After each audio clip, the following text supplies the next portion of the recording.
উন্নয়ন মানে কেবল ঢাকার উন্নয়ন না, উন্নয়নের কথা শোনা গেল সেই উন্নয়ন পৌঁছায় না সকলের কাছে।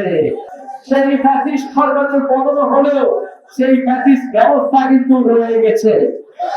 সেই মাফিয়া তন্ত্র, সেই সন্ত্রাস, সেই দখল দারিদ্র কিন্তু রয়ে গেছে। আমরা মনে করি আমাদের এই লড়াই শেষ হয়নি।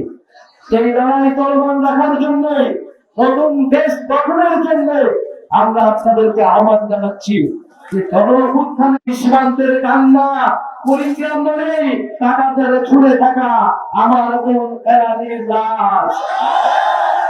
কুড়িগ্রামবাসী, কুড়িগ্রাম মানে তিস্তার পানি চুক্তির জন্য আমাদের যে লড়াই, পানির দায়িত্বে বিচার জন্য যে লড়াই, সেই লড়াইয়ের প্রতিচ্ছবি হচ্ছে কুড়িগ্রাম।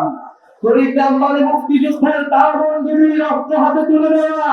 কুড়িগ্রাম মানে 24-এর গণঅভ্যুত্থানে শহীদ হওয়া আমার ভাইয়েরা।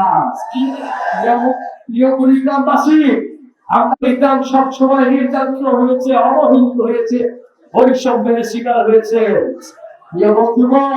উন্নয়ন মানে কেবল ঢাকার উন্নয়ন না, উন্নয়নের কথা শোনা গেল সেই উন্নয়ন পৌঁছায় না সকলের কাছে।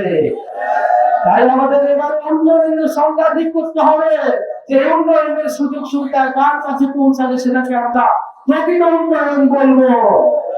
কতদিন কুড়িগ্রামের কাছে সবচেয়ে প্রান্তিক মানুষের কাছে উন্নয়নের সুবিধা না আসে ততক্ষণ পর্যন্ত সেটাকে আমরা উন্নয়ন করবো না।